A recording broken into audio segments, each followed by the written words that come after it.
오늘 출애굽기 4장 말씀을 통해서 하나님의 지팡이라는 제목으로 말씀을 나누겠습니다.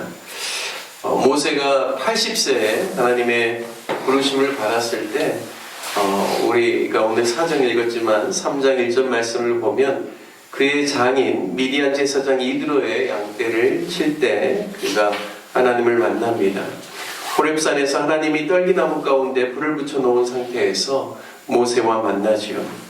그리고 모세에게 이스라엘 자손의 부르짖음이 나에게 상달하였고 또 애굽 사람이 그들을 괴롭히는 학대도 내가 보았으니 이제 내가 너를 바로에게 보내어 내 백성 이스라엘 자손을 애굽에서 인도하여 내게 하리라 라고 말합니다. 하나님께서 모세를 부르신 목적을 이야기하는 것이죠.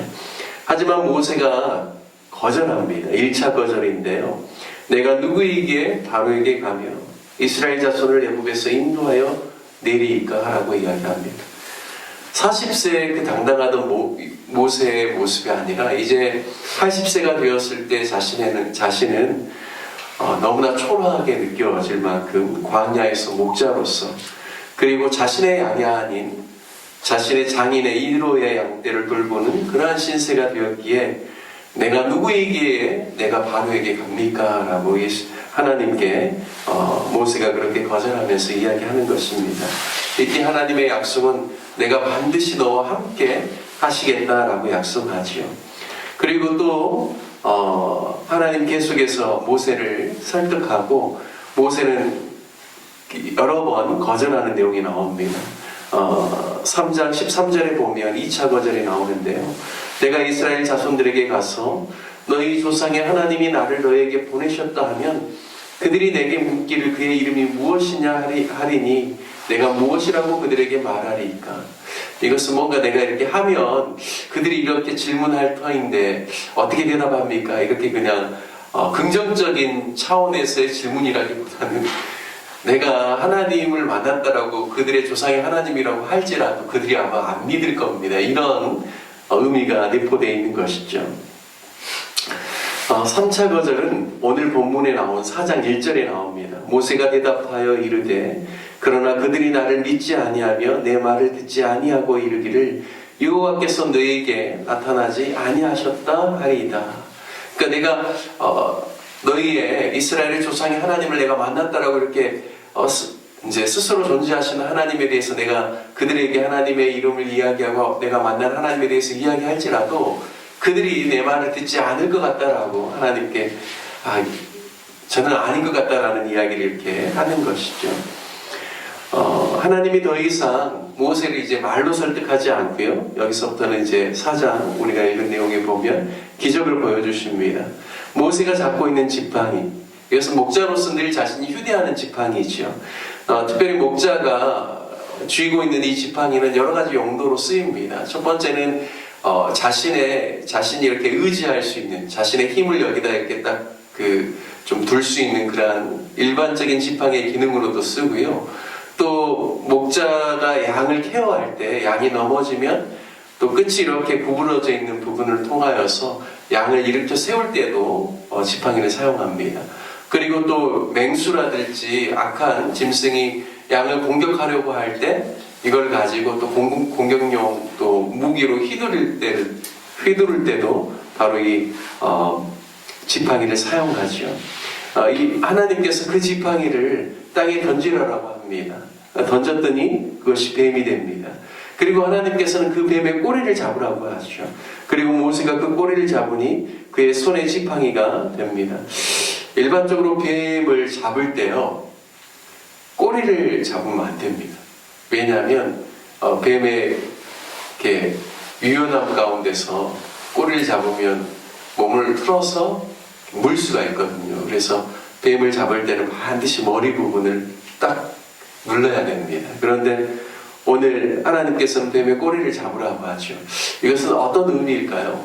아무래도 인간적인 경험과 생각과 이런 것이 아니라 하나님의 말씀은 놀라운 역사가 있다는 것은, 그래서 자신의 능력, 자신의 경험, 자신의 생각을 뛰어넘어서 하나님의 말씀을 붙잡으라는 의미가 아닐까요? 그래서 그에게 뱀의 꼬리를 잡으라고 할 때 이제 다시 원래 지팡이로 이렇게 돌아옵니다. 제가 주석을 보니까 어떤 주석학자는 그렇게도 이야기를 했습니다. 애굽 사람들이 뱀과 같이 교활하게 이스라엘 백성들을 이용하고 또 가진 괴계를 통하여서 그들을 착취하고 학대하였지만 모세를 통하여서 그들을 잡아서 그들의 악행을 끊기 위한 하나님의 의도가 이 뱀의 기적에 나와 있다, 이렇게 표현하기도 합니다.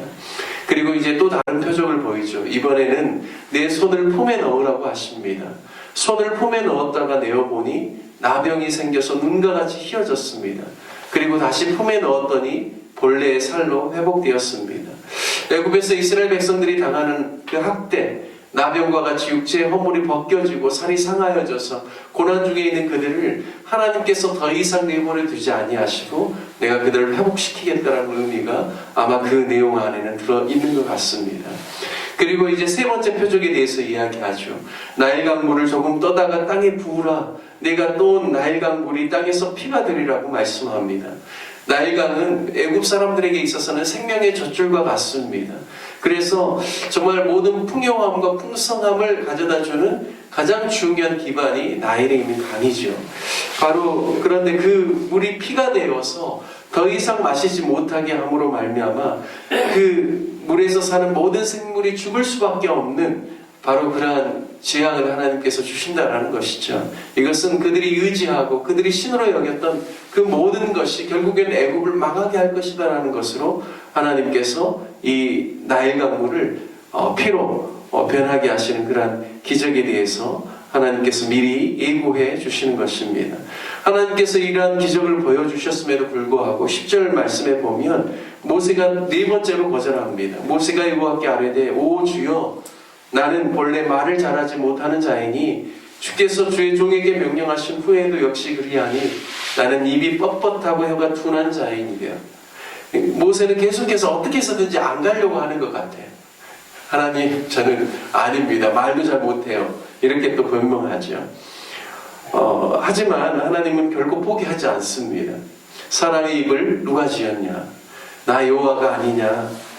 주님께서 계속 설득하죠. 내가 네 입과 함께 있어서 할 말을 가르치리라 말씀합니다. 13절에 보니까 이번에 또 거절합니다. 주여 보낼 만한 자를 보내소서.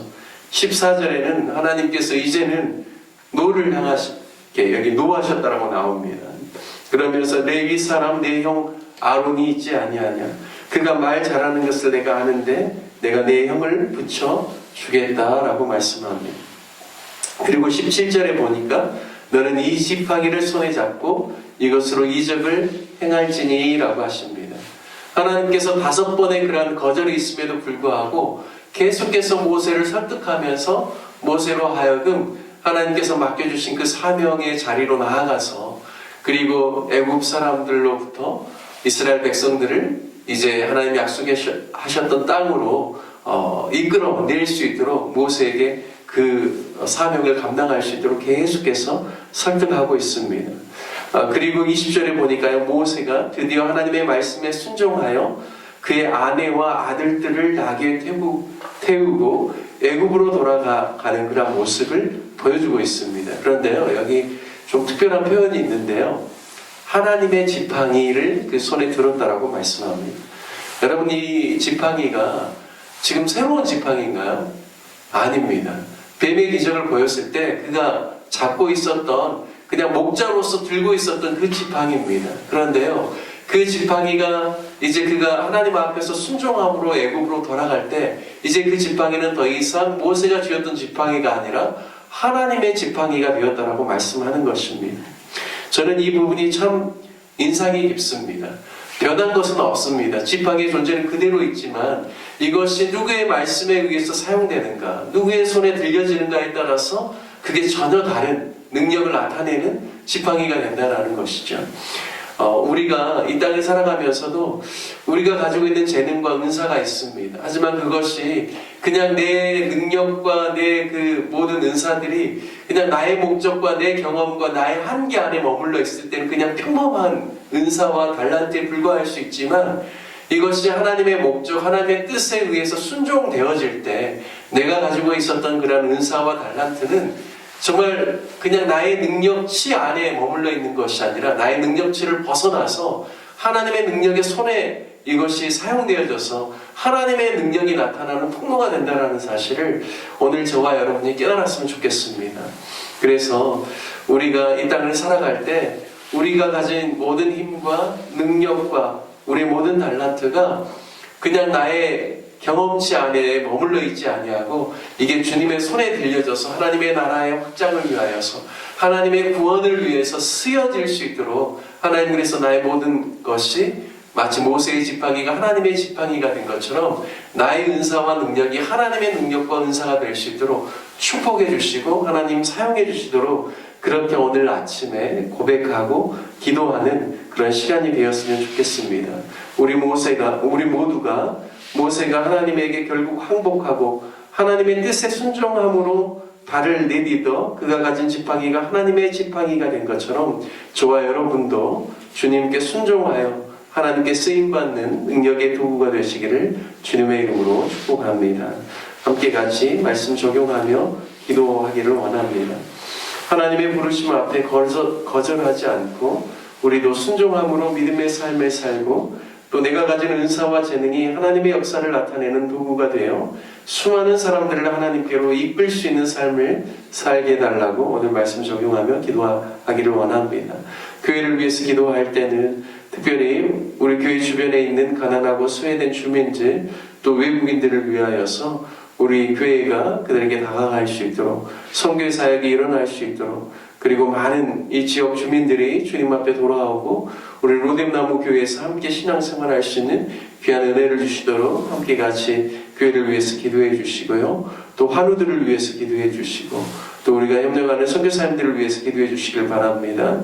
정경상 선교사님, 천홍백 선교사님, 임명현, 이호순, 김윤경, 우리 김현주 선교사님, 배은희 선교사님 우리 함께 같이 교회를 위하여서 그리고 말씀 적용하며 함께 같이 기도하도록 하겠습니다. 주님의 이름 한번 부르시며 함께 기도하겠습니다.